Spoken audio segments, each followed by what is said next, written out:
All right, so I'm waiting to see who pops up on YouTube. For just a minute, I'm going to open the back door. I want you all to look at this model, and there's going to be an opportunity for bonus points for those of you who are in the extended section, either on YouTube or on WebEx.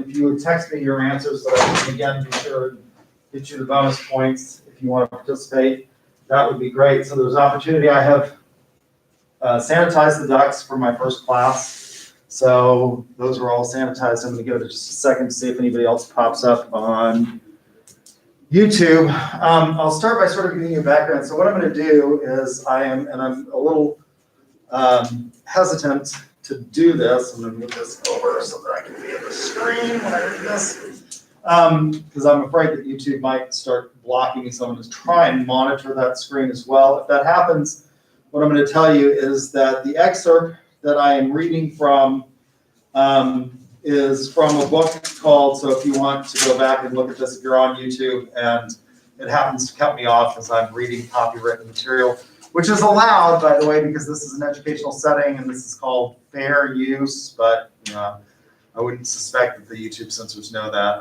I know they flag videos, they can catch those, but they may not catch me reading. But it's from a book called Snowball, which is a biography of Warren Buffett, who's my hero. The excerpt that I'm reading begins on page 614, sort of at the bottom in the 4th paragraph, and continues on 615, 616, 617 to 618. So if it goes off on YouTube and you want to follow along, that's where we are. And if it does, I'll relaunch it after I finish reading the excerpt, but I'll give you sort of a background on why I'm talking about this. I think this excerpt highlights in many respects a number of ways in which the communication process can break down, right? And so I want you to look at the model and figure out, as I read this excerpt, so you might want to take notes so that you can tell me what you think, which will get you bonus points. Ducks, for those of you in the extended section, you can text me. So I think this little excerpt from Snowball, which involves Warren Buffett, who's my hero, by the way, he is my favorite business person in the whole wide world, highlights how communication can break down in a number of ways in this model. And there's a lot of things going on here. So take notes, and you can tell me what you think and where it breaks down. This involves Warren Buffett and Charlie Munger's takeover at the request of the United States government of Salomon Brothers investment firm. So in the 1990s, Salomon was headed by a guy, chief executive officer named John Gutfried. And it comes to the Treasury Department's attention that one of the traders in his bond department, a guy named Paul Mosher, was submitting false bids to the Treasury in an attempt to buy more bonds than were allowed for an individual. So he's submitting bids on behalf of clients that didn't want them so that he could buy them for investment purposes, and this became a huge scandal. Salomon ultimately later on fails, but at one point in time it does emerge from the scandal.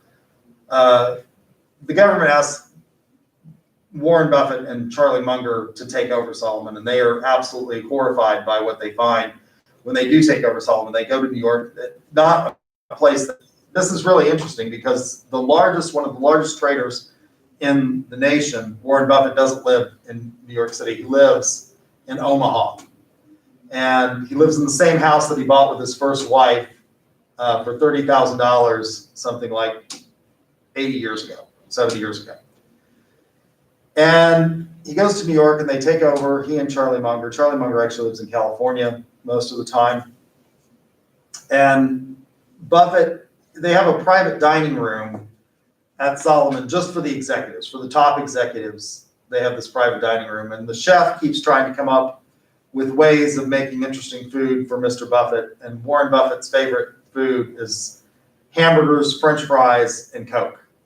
So the chef keeps trying to come up with new and exotic ways of making French fries and hamburgers, and it just totally offends Warren Buffett, who has driven himself to work every day. He drives a rather old, I think at the time, the last time I saw an interview with him where he was riding around with the interviewer, he was driving in an old Lincoln Continental, and he lives in the same house. He drives himself to work. I don't know if he still drives himself to work because he may, have to have a driver now, but because of physical limitations. But anyway, they take over, and the episode involves the CEO, and the CEO, it's not clear whether he knew about everything that was going on, but ultimately he's sort of responsible, and it involves his severance package. In many cases, at large firms like this, CEOs have what's called a golden parachute, which means that if they're fired, and in this case, the golden parachute was really good because it said that even if he was fired for cause, he couldn't be denied his bonuses and things like that. So, but it becomes so bad that they decide that they're going to go to arbitration to determine what he's entitled to, and that's what this whole little episode involves. Now, there's probably nothing worse than being read to after you get to the point where you can read to yourself, to have somebody read to you. I have often thought that the perfect punishment for recalcitrant students who fall asleep in my class would be for me to stand over them and read Kant's Critique of Pure Reason rather slowly while forcing them to sit there and stare me in the face. But I am going to read it to you, and I'll attempt to have some dramatic effect here so that you won't fall asleep. But pay attention, see where you think this breaks down in this communication. So look at the communication model, take notes, and see what you can come up with.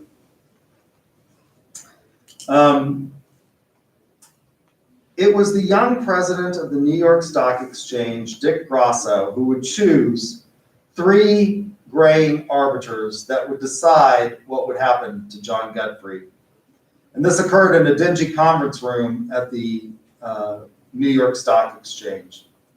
A team of lawyers from Cravath, backed up by testimony from Solomon board members, employees, ex-employees, Buffett and Munger, began to pulverize Gottfried in a process that took more than 60 sessions before the arbitrators and several months. Over and over, the arbitrators heard about a meeting between Munger and Philip Howard, that's Gottfried's lawyer, in which Howard reviewed the list of compensation Gottfried wanted, and Munger listened in some fashion or another. All agreed that Howard had left without a signature on Gottfried's severance papers. But there was no agreement about how to interpret the rest of the events of that evening.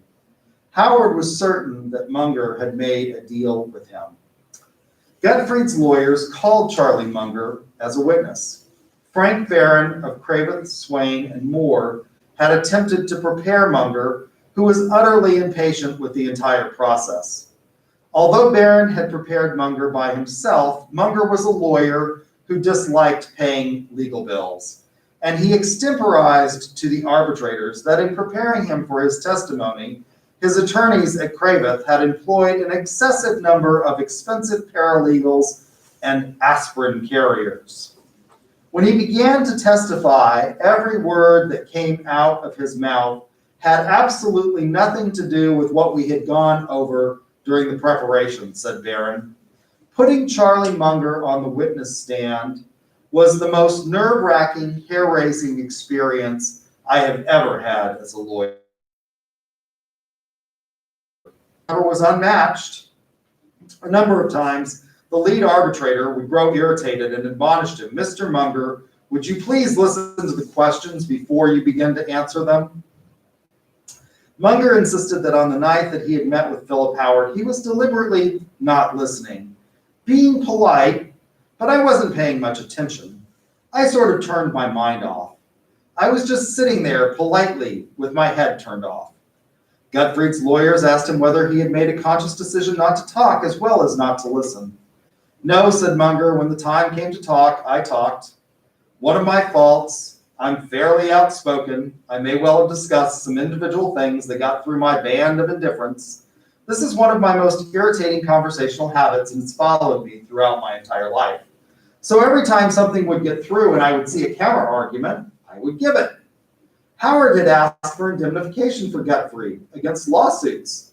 Being a legal matter, this had gotten through my band of indifference.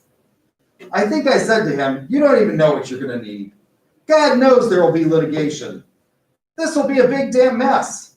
Who knows how things are going to work out? You're misrepresenting your own client if you think it makes any sense to get into any of these issues at this time." "Was this a conversation in which you were tuning out?" asked Gottfried's lawyers. "No, I tend to tune in when I'm speaking myself," said Munger under oath. "I tend to remember what I said." "Was this a conversation in which you were deliberately not listening at various times?" "What did you say?" said Munger. "I tuned out again. I wasn't doing it on purpose." "Was this a conversation in which at various times you were deliberately not listening?" "I'm ashamed to say I've done it again. Will you please do it one more time? I'll attempt to use some effort this time." Gottfried's lawyers repeated the question for a third time. "You bet," said Munger. "I was just going through the motions." In what mental state the arbitrators, the lawyers, and Gottfried heard these words can only be imagined. Regrettably, much of the misunderstanding seems to have lain in Philip Howard's unfamiliarity with the outward signs of the workings of Charlie Munger's mind. He had labored that night under the illusion that he and Munger were having a conversation. He did not recognize Munger's occasional replies as intermittent thought bursts ignited by some random might that had pierced Munger's band of indifference. Whenever Munger objected, Howard assumed they were negotiating. Not that he was simply being lectured to. When Munger said nothing or emitted a grunt to move the conversation along, Howard inferred that Munger had agreed, or at least that he had no objection to whatever had been said. Nobody had explained to him that Munger's head was turned off. Gottfried's lawyers reminded Munger of Buffett's testimony, in which he had acknowledged saying to Gottfried that he had the power to make all of this happen. Did Mr. Munger remember Mr. Buffett saying that? "I don't remember Mr. Buffett's words as well as I remember my own," said Munger, "but certainly the gist of the thing was that you can count on us to be fair."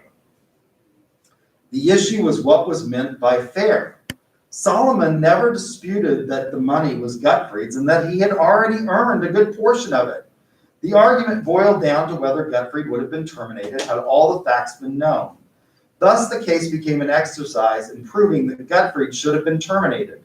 Even Donald Freudstein agreed that in concealing what he had known from Glauber at the Treasury, Gottfried had been dishonest with the government. Although everyone thought this bizarre and completely out of character, nonetheless, it had happened. In fairness to Solomon, Gottfried understood why the firm was expending so much effort to prove he should be fired.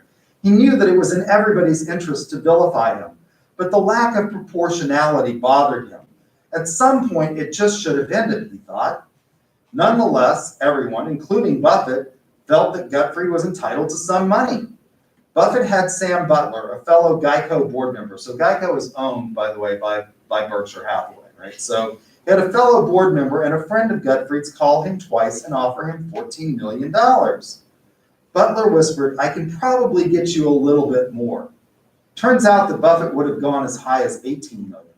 But Gottfried had been humiliated by the process. He considered Charlie Munger mean-spirited and self-righteous.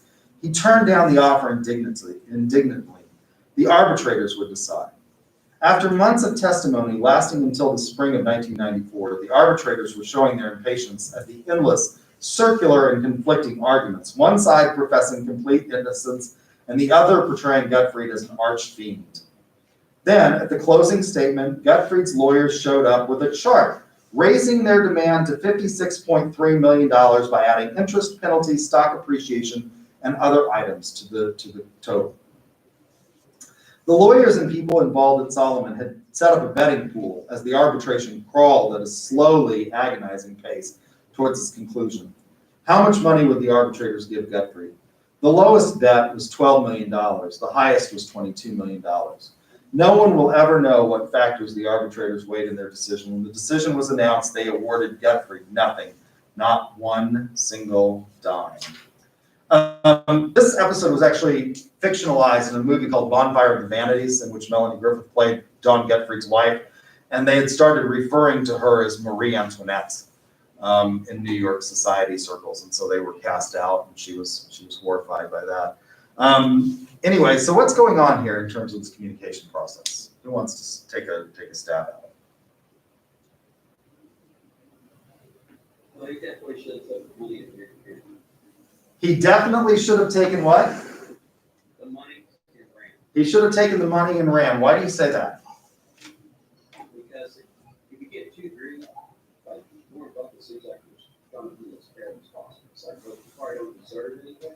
I'm going to give you this amount of money just so we can just finish it. Okay. And he was like, no, that was worth more than that. They gave him something that to me is justice. So, but if I was him, I don't think I would agree to it. I think I would just take whatever money Warren Buffett gave me.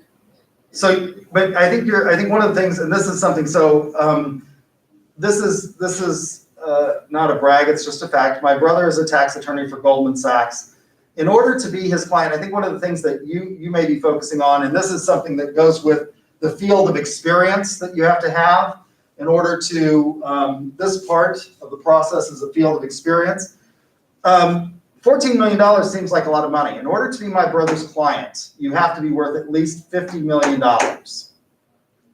And my brother doesn't have any clients that are worth $50 million. The poorest, in his words, his poorest client is worth $500 million, and his average client is worth $1 billion. $1 billion, $14 million, if you're that kind of, it's not like, I mean, his lawyer's fees may have been more than $14 million at that point in time. So, I mean, so what I'm asking you is are you saying that he should have taken the money and run based on the fact that 14 million seems like a lot of money? I mean, it seems like a lot of money. I mean, if somebody would pay me, if the president walked in here today and said, Grant, you're no good, but you're tenured and we can't really get rid of you, but we'll give you $14 million so that you'll never show up here again, I would be out that door so fast. I mean, you wouldn't, it would be, I would break the speed barrier, right? I mean, you would have a shockwave from how fast I'd be out that door. I'm just kidding. I love my job. But for $14 million, there's a whole lot I could do. Think about it at least. Huh? 14 million. Think about it. I don't think I'd have to think real long and hard on that. What else? So you're focusing on the amount. I think maybe the frame of experience has something to do with that, the field of experience that they have. Well, to be quite honest, it's not so much the field experience, it's about how we put off those system. Okay, you're gonna have to speak up. I didn't hear. I got part of it. Oh, I'm sorry. Can you hear me now? Yeah. Hello? Yep. Got it. Go ahead. Okay. Now I'm saying is the way he acted during the proceedings with his testimony, they just gave further evidence why he shouldn't get it. Because he was downright negligent. Okay. Negligent in his actions. So that is work experience over obvious.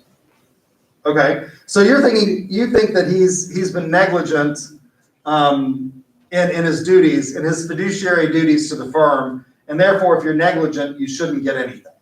It should be you're dismissed. It's in any place in the world. If you become any business, any place that you get paid as a job, if you become more of a liability than an asset, you're terminated. Period. Okay. But here's the thing. So if you look at, and there are lots of cases on this, you can sue in something called a derivative suit. One of the most interesting derivative suits out there is a suit called In Re Disney. And Roy Disney actually participates as one of the In Re plaintiffs in Re Disney. So what you do in a derivative suit is, these go before the Delaware Court of Chancery. Most big businesses are incorporated in Delaware, and there's a reason for that. It's because Delaware wrote the original corporate code, right? So most corporations are incorporated in Delaware, and there's a special court in Delaware that deals with nothing but corporations. It's called the Delaware Court of Chancery.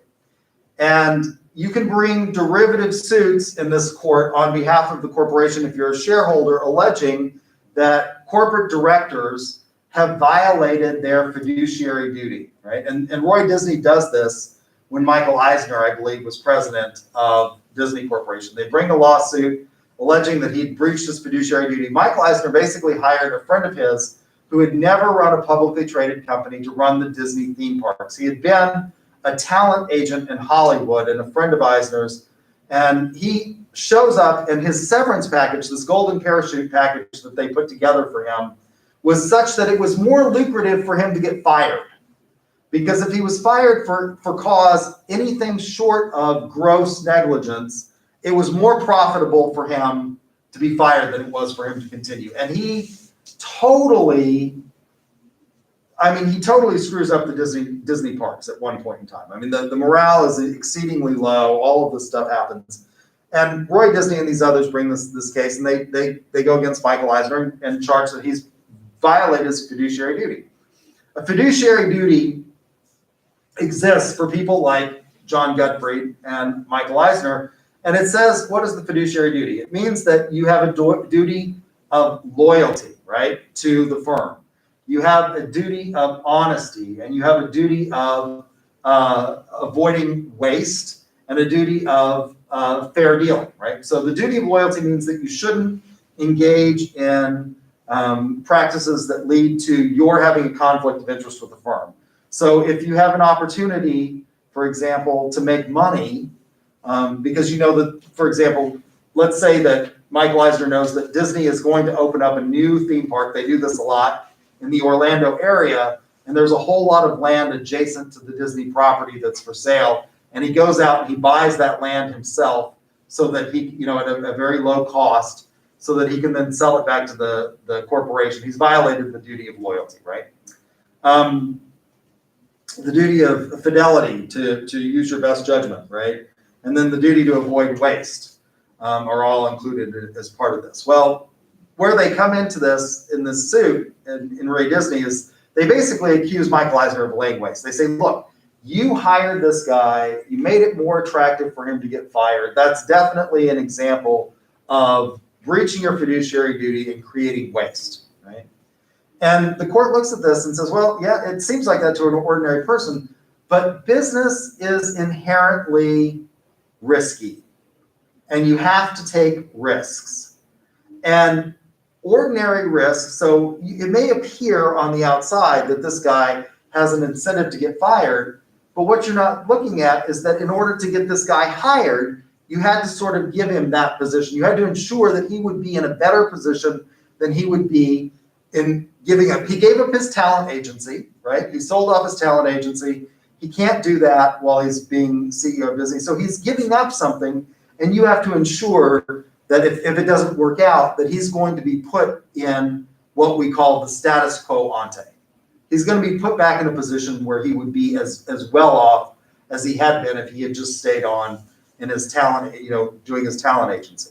And you're hiring him because you think he's creative. And the fact that he's never run a publicly traded company, well, most people would say that that may be a bad thing, but part of the problem with publicly traded companies is they're bureaucracies, and they get to functioning like bureaucracies. And maybe you want somebody who can break through the bureaucratic bubble. That's one of the reasons people argue that Donald Trump was elected. He was not a typical president, and he didn't act like a typical president. And maybe that's what people wanted. They wanted somebody who, and he tried to run against Joe Biden on this, that Joe Biden has spent 47 years in Washington. He's a Washington insider, and I'm the outsider, right?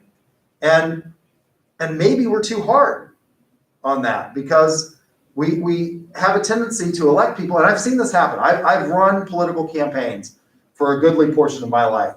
I saw this. I worked on David Walter's campaign when I was in high school for a friend of mine who was the assistant campaign manager. And David Walter's campaign slogan was, I don't know anything about government. I'm a businessman. Hire me. I'll run it like a business. And then he proceeded to try, and everybody got real mad at him because government's not a business, right? And so we did this with, I think, Jesse Ventura. He became governor of Minnesota at one point in time. Well, he was a professional wrestler, and he acted like a professional. You know, you hired a professional wrestler, and then he acted like a professional wrestler. What did you think you were going to get in this process? So officers and executives, all of this is to say, are protected by something called the business judgment rule, which says that, you know, business is inherently risky, and we can't subject them to just frivolous lawsuits because they make some bad decisions. Because hindsight is always 20/20 in these situations, right?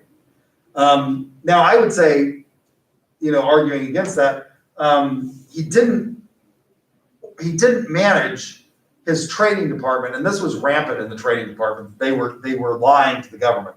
Lying to the government is always a bad thing, right? I mean, that's called perjury, and it can get you, I mean, you go to jail if you lie to the government. So maybe you've got a point there, but you know, business is inherently risky. He took a risk. Solomon made a lot of money under Godfrey until they got caught. And maybe they should, you know, maybe he should have been rewarded for that. And he did stay on and help uncover all of the problems and provided some value, right, to the process. What else is going on here? Yeah. There's a breakdown in the decoding process on both sides with Godfrey. I'm sorry about names. Godfrey's lawyer just completely Phil Howard. just not getting the vibes that the other man was sending, and then the other guy just wasn't decoding anything. He was off in his own world. Okay, yeah, I think that's absolutely correct. So when you're communicating, particularly in personal communication or personal selling with somebody, and this is a personal selling situation, right? He's trying to sell Munger on the idea that you've got to give Guthrie something, right? And I'm negotiating his contract, and he's just not reading the body language correctly. So communication is more than just about the words that are said. One of the things that makes the written word notoriously ambiguous is that you don't know what the emotions are behind it. So we've attempted to try and cure that by inserting emoticons into our communication. And so this guy is sitting there looking, and he's interpreting. There's a complete breakdown. Munger is encoding. He's like grunting or saying, okay, move on. And this guy is interpreting that as, I agree. And that's not at all what Charlie Munger is trying to send. What he's trying to send is, I want to get rid of you as quickly as I can. Which person do you think has the better argument there? I would say, Philip Howard? yeah, just because, like, I don't believe that whole I completely tuned out, because even when I tune out, I still, that's arguably when I remember things a little better, being honest. So I don't fully believe that you could have just completely zoned out and not even. Well, and I think if you grunt and move things along, Yeah. I think normal people would understand. I mean, normal people would understand that as an agree, unless you specifically say, no, I'm not doing that, or I object. And he did say, look, we have the power to make all of this happen. We have the power to be fair. Now that's an interesting one, right? So what's happening with the word fair in this model? What's the problem there? They pretty much have the power to give what's fair in their sense of it. Ah, so the fairness is, so yeah, I think that's What we want to give, period. I think that's partly right, is that fairness is being defined by them, but this is, again, I think it's an encoding and decoding process, right? Because what is fair, I would venture to guess that if I said to you all in this classroom, I will be fair to you as a professor, that your definition of what's fair and my definition of fair may be radically different, right? I mean, maybe radically far apart, just based on the fact that, although I think students oftentimes think that we are like Venus born of the foam and fully formed, and we just, appear one day on the scene. Obviously, at some point in time, I have been a student, right? I've been a student a lot. I've got 4 college degrees, a bachelor's degree, a master's degree, a Juris Doctorate, and a PhD, right? That's a whole lot of education. So at one point in time, I sat on the other side, and so I have some empathy for you, and I tell students that I have a lot of empathy for you. I don't necessarily have any sympathy for you. But what I may think of as being fair could be radically different than what you think of as being fair, couldn't it? Let's just think about grading essays. Historically, this is something that I've done. I use a rubric when I grade essays so that I think that I'm being fair, right? And I tell you sort of what I expect. I expect an introduction with a thesis statement, followed by substantive analysis that supports the thesis statement, and all of that. And we went over this in class, right? I stood up here and I did a whole thing. And I told you about my student who wrote, I approached this problem eager as a squirrel in an oak forest when wham bam, the answer came to me like an elephant in a circus tumbling routine. And I wrote on that student's paper, and I can tell you this because I'm not taking the student's name, it's not a violation of FERPA. I wrote on that student's paper, I leapt like a gazelle to the conclusion that you deserved an F for forcing me to read this dribble, right? I'm sure he didn't think that I was being fair. He thought he was being creative and cute and wonderful, and I just, vomited. I threw up in my mouth at having to read that. So, I use a rubric and I attempt, and I think that makes it fair. I can tell you that when I was going through college, nobody, other than in colleges of education, in colleges of liberal arts, they didn't have rubrics when I was growing up. That just, teachers just sort of felt like they knew what good writing was, and they probably do, right? But that doesn't mean that the fact that you know what good writing is doesn't mean that you can articulate it well to your students. And so, I try to articulate this, that what I am looking for is not a creative writing paper, that I'm looking for substantive analysis of points. And I think that that's pretty fair. Now, you may argue with that. You may argue that the standard is too high, right? And that I'm not being fair. But the perception of what's fair, I think we all sort of think we know what fairness is. There's a very famous Supreme Court case regarding pornography in which the court, Miller versus California, in which the court says, they are trying to define what pornography is, and the justice writing the opinion says, I don't know what pornography, I can't define it, but I know it when I see it, right? And I think we all have that sort of sense with regard to fairness. We know it when we see it, but do we? I think we can all agree that there are extreme examples of horrifically unfair treatment of people, right? I think most of us can agree that the Holocaust was a horribly unfair treatment of a lot of people. And it wasn't just Jews that suffered, right? It was also homosexuals. It was gypsies. It was the mentally handicapped or physically disabled. That's who they actually started. The Nazis actually didn't start out by euthanizing, and that's what euthanasia in German, the translation is good death. That's actually what they started out doing. They didn't start out euthanizing or killing Jews. They started out by euthanizing the mentally handicapped and the physically disabled, right? That's who they started out with. Some of the early experiments in that involved injecting these people in mental institutions, children, in the heart with phenom to stop the heart, right? And they decided that they did an experiment in one, this long before they started exterminating the Jews, on these mentally handicapped, and the doctor could only get to 10 children in a minute, and they decided that was too slow. I think we can all say that's not fair, right? Like, that's just horrible. That's a priori wrong, right? But when you get to other cases, is it fair that Warren Buffett is worth $70 billion right now?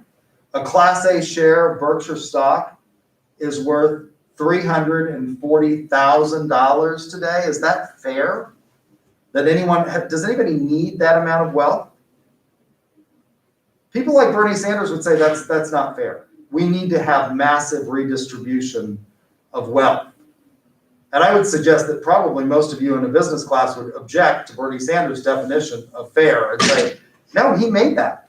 I mean, Warren Buffett was born into a very solidly, the idea is that he drug himself up from rags to riches. That's not true.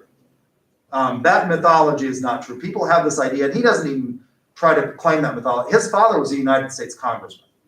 Nobody becomes a United States congressman by being poverty-stricken, for the most part, right? I mean, that's not how you rise to Congress. But he obviously took his investments and he learned and he studied. I mean, he is enormously disciplined in doing this. So is it fair to take his wealth and give it to people who have less? I think a lot of people would say, well, no, like he made that, right?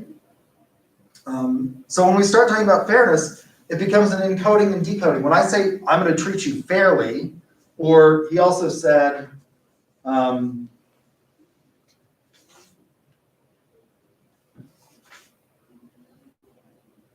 that we have the power, here it is, we have the power to make this happen. Well, what does that mean? You know, I would interpret that as meaning if I were in Gottfried's position, I'd interpret that as you can fulfill my contract, wouldn't you? My severance agreement. So what is fair? So that's an encoding and decoding. What else is going on here? Anybody else have some ideas?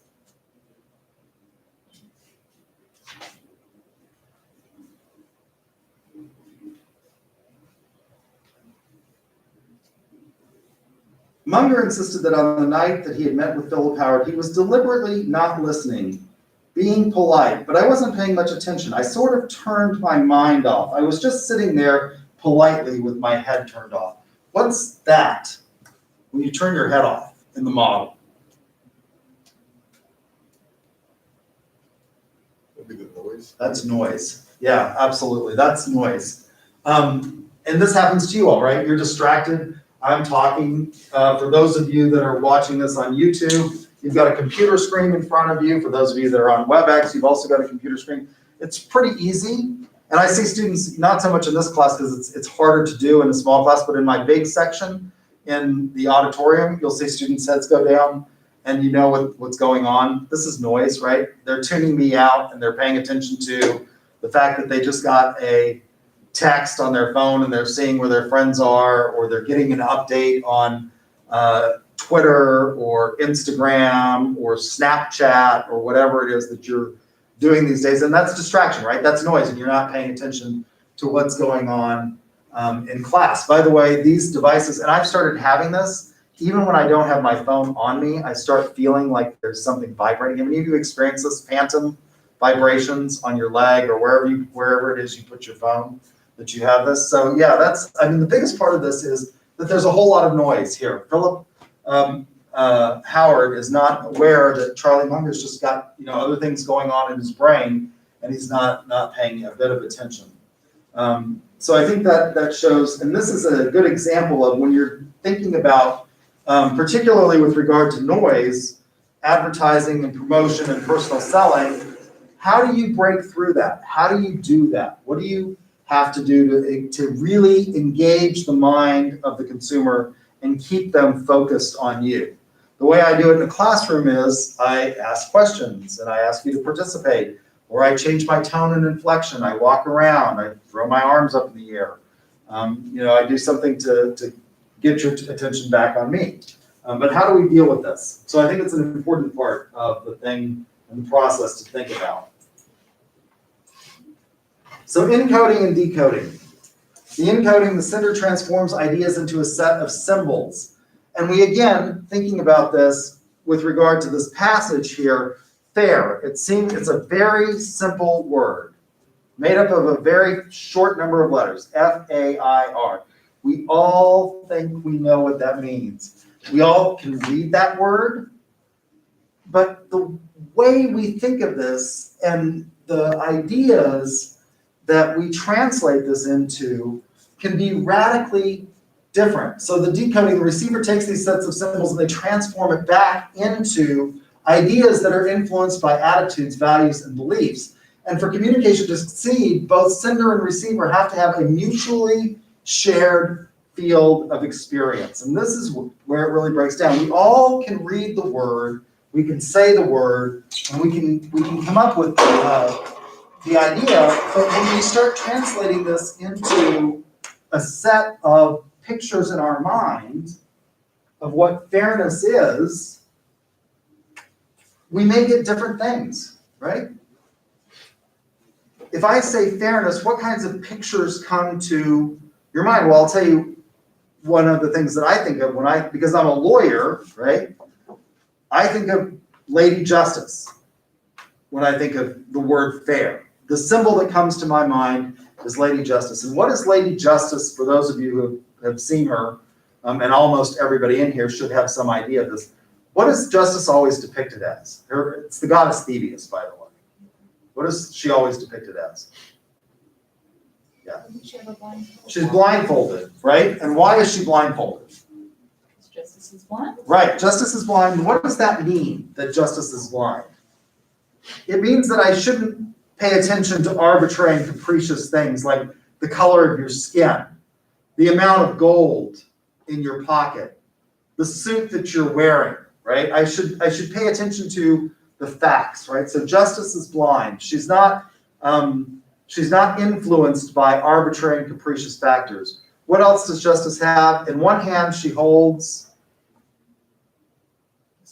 the scales of justice. And what does that represent?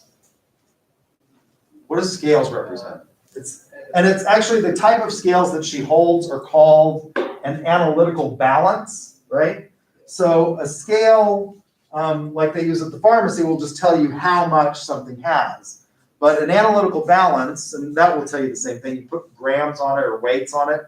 My father, who's got a PhD in chemical engineering, has lots of analytical balances. He collects them. That's sort of his thing. So it's an analytical balance. And what does that represent? What does that scale represent? Equality. Equality, right? So if they're in balance, right? They're what? Even. They're equal, and they're equality before the law. And in the other hand, she holds the sword of justice, right? So when I hear the word fair, these are the sorts of things that come to my mind, like this idea of the law and justice and balance and proportionality. You might get different pictures in your mind, right? You might get pictures of friendship or, fidelity, liberty, fidelity, the sorts of ideas of the French Revolution. And in moral politics, James Lakoff talks about this, right? Democrats, and I've talked about this, I've touched on this a little bit. Democrats and Republicans both use the term family values, and they have somewhat of a shared field of experience, right? They have some shared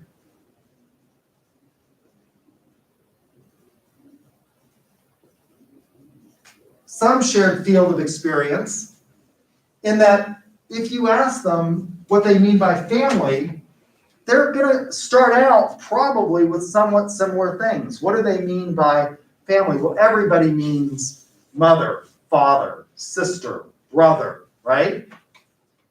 And so they're going to have this shared field of experience. If we say family values, let's take this, values. Their shared field of experience is going to be things like mom, dad, brother, sister. But beyond that, what's their experience going to be? Radically different, right? So for Democrats, it's going to be going beyond these basic shared fields to include things like cousins, grandma. And it's not that Republicans don't view those as being part of an extended family, but it's not part of the nuclear family, the family unit that makes decisions, right? For Republicans, it's not that we discount grandma. Everybody loves grandma and apple pie and things like that. It's just that you don't, a man leaves his father's house, he takes a bride, and he establishes his own house. And he has the right to make the rules in his own. You know, you're not turning, you don't return to mom and dad and ask them, I mean, this is an extreme example, for advice on every little thing. You might call them up and say, what do you think about this or that? But, you know, for the most part, you go off and you make your own world, right?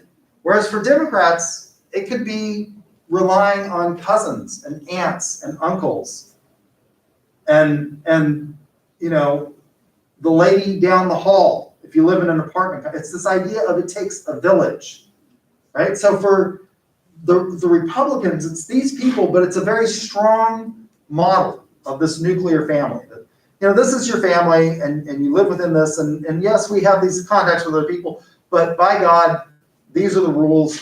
It's my house, you live under my roof, you follow my rules, right? Whereas for Democrats, it means everybody who's involved, teachers and you know, this idea of it takes a village, which is radically different. So they diverge in this field of experience when you start getting down to really the particulars of things. And we think we all have a similar field of experience, but it turns out that we don't. We have, you know, radically different experiences. In this classroom, we all have radically different lives that we've led.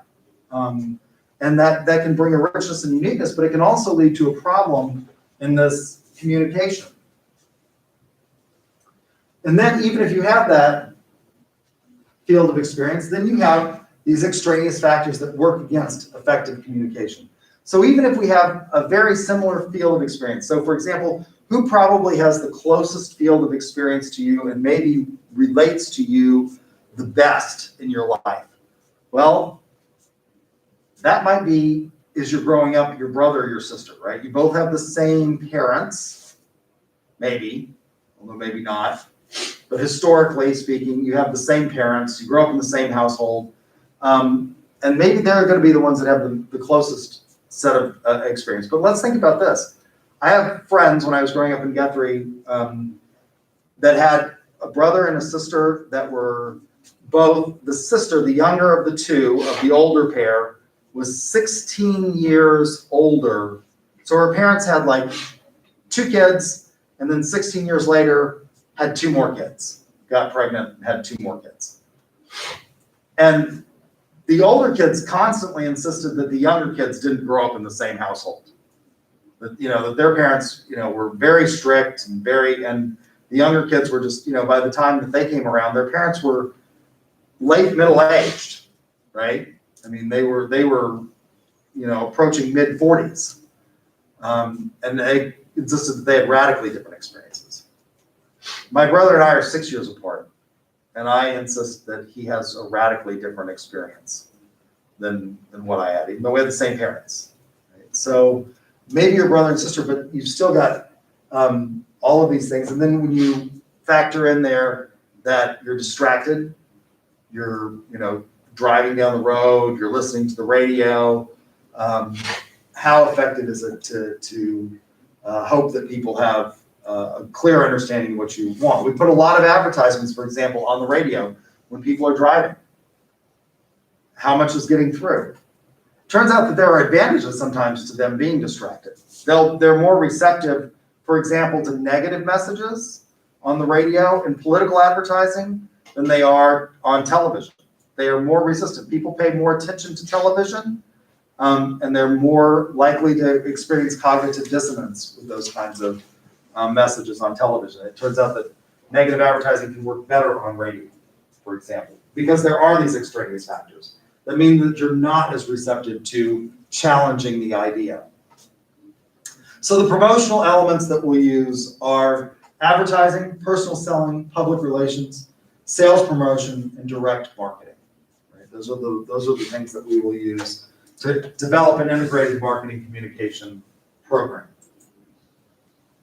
So advertising.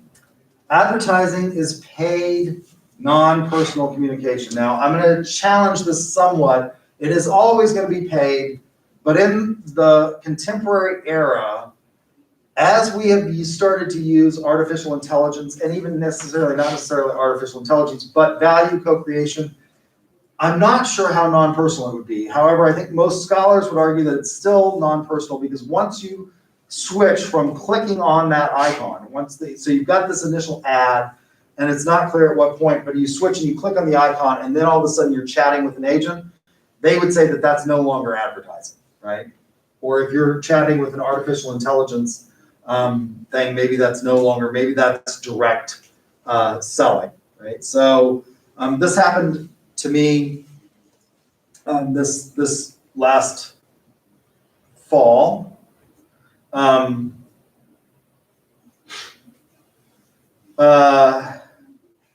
My oldest sister and I, somebody said, are 6 years apart, and she even says that she and I were raised, and she says that she and I weren't raised the same. I think that's true. I mean, my brother's 6 years, and he, we were just in different places. When my parents had him, they had a lot more money than when I was born. And so, he got a lot more stuff, and I was always sort of bitter about that.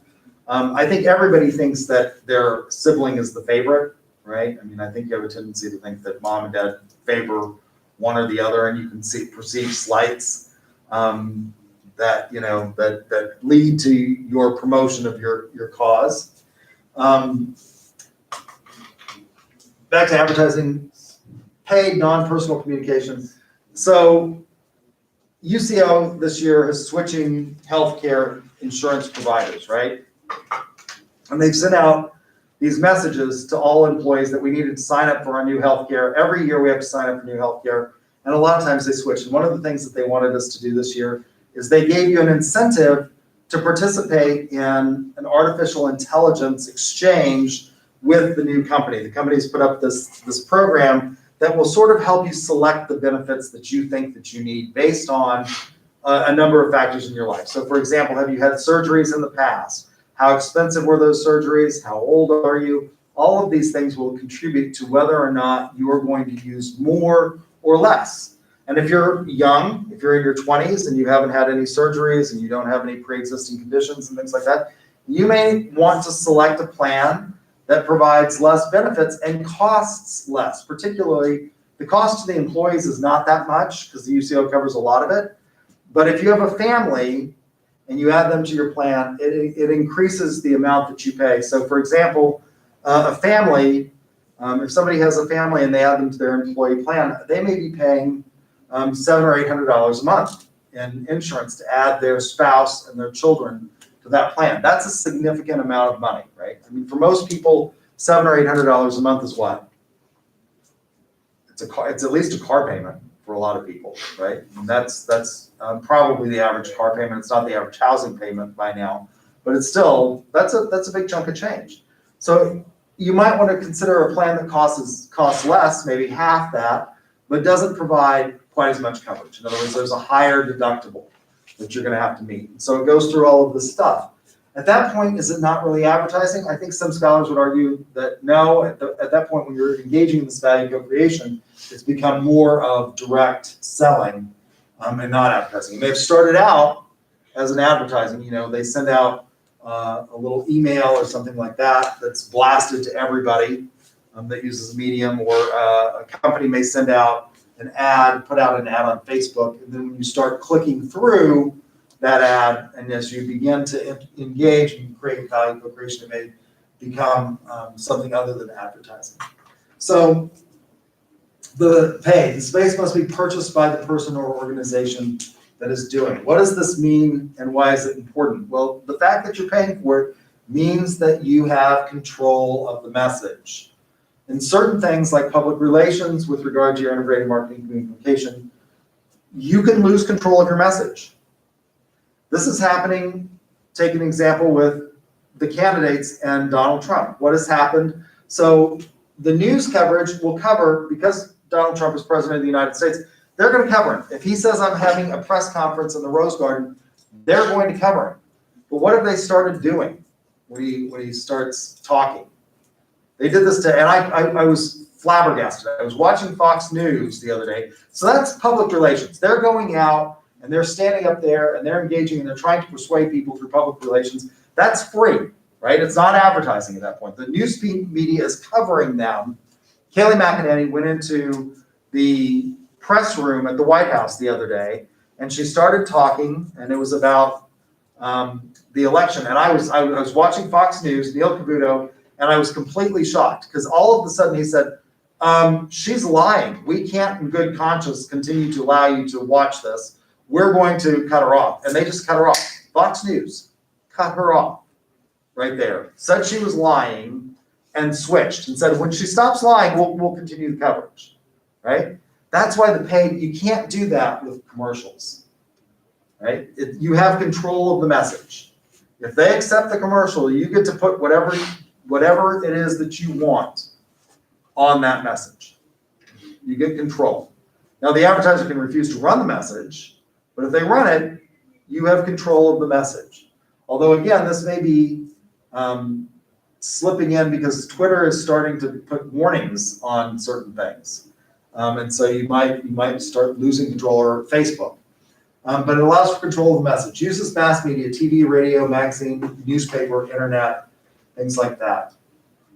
It can be extremely expensive to advertise, right? Advertising is a huge portion of many companies' budget. Is dedicated to advertising. Non-personal, it can be directed at a large target audience, and a disadvantage is that it generally does not allow for immediate feedback.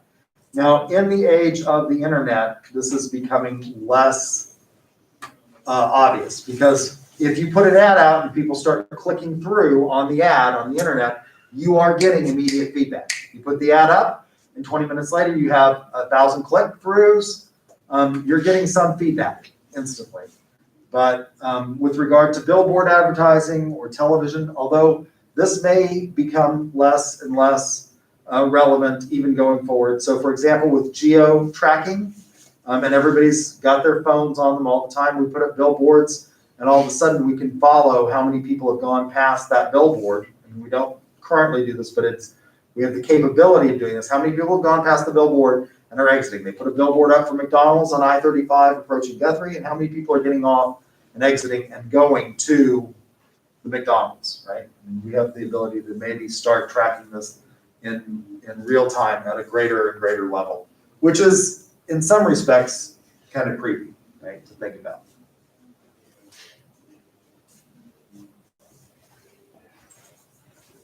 Print.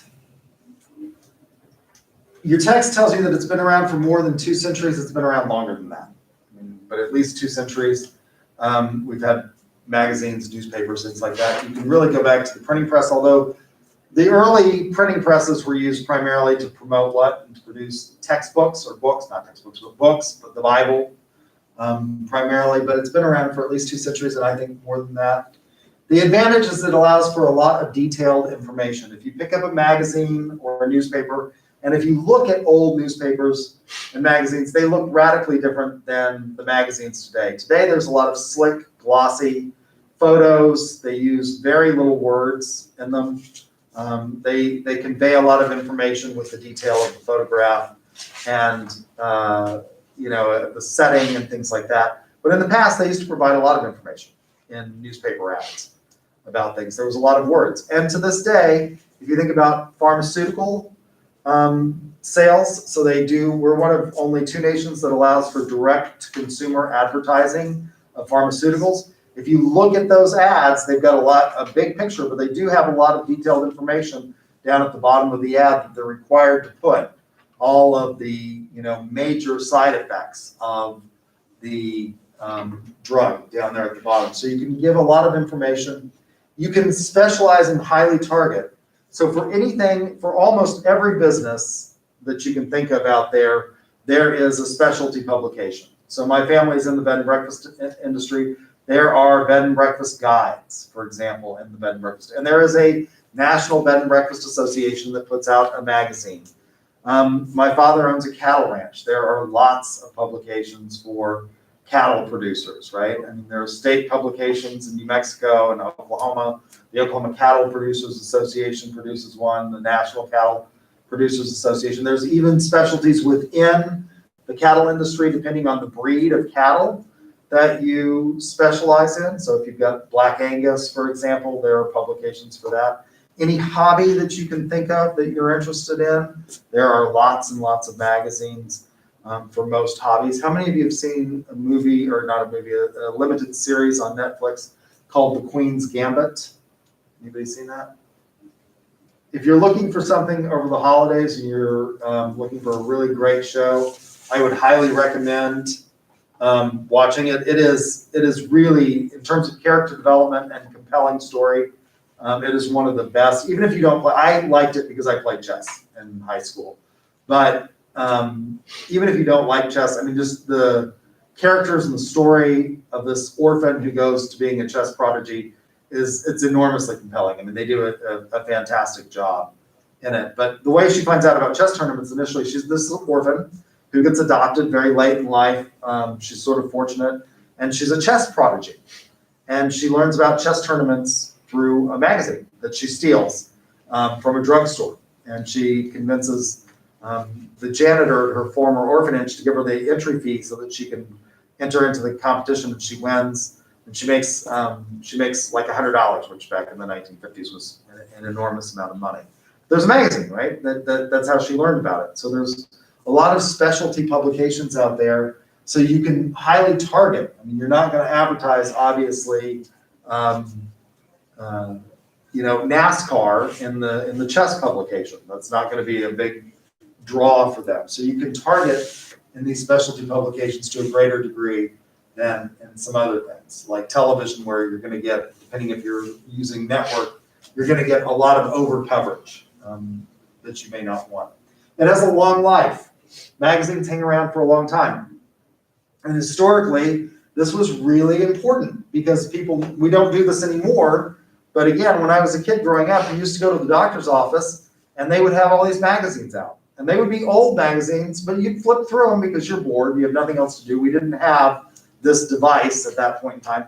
You don't see this so much anymore because everybody's now looking at their phone at the doctor's office. But in the past, this was a big deal. You put an ad in a magazine and it could have a very long life because people would trade magazines, or they'd leave them at doctor's offices, or they'd put them out at doctor's offices, and you could peruse through them and find stuff like that. And people actually did. The disadvantages, and then we'll stop with this slide. The cost, depending on the publication, can be extremely high.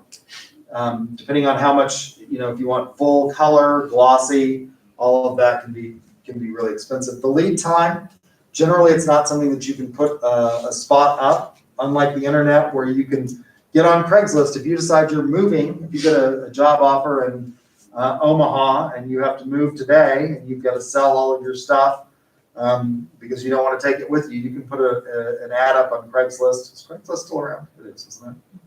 You can put an ad up on Craigslist and 20 minutes later have people calling you.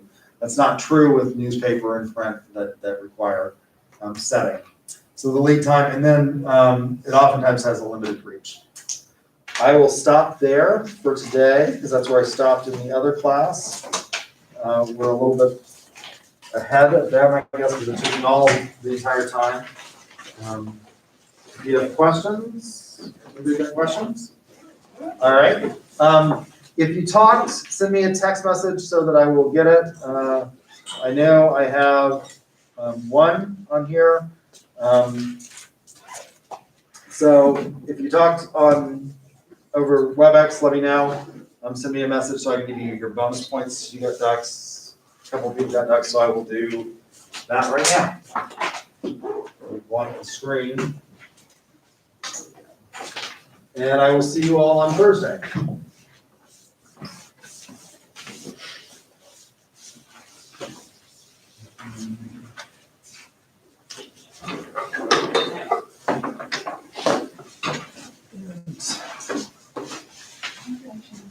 Thank you.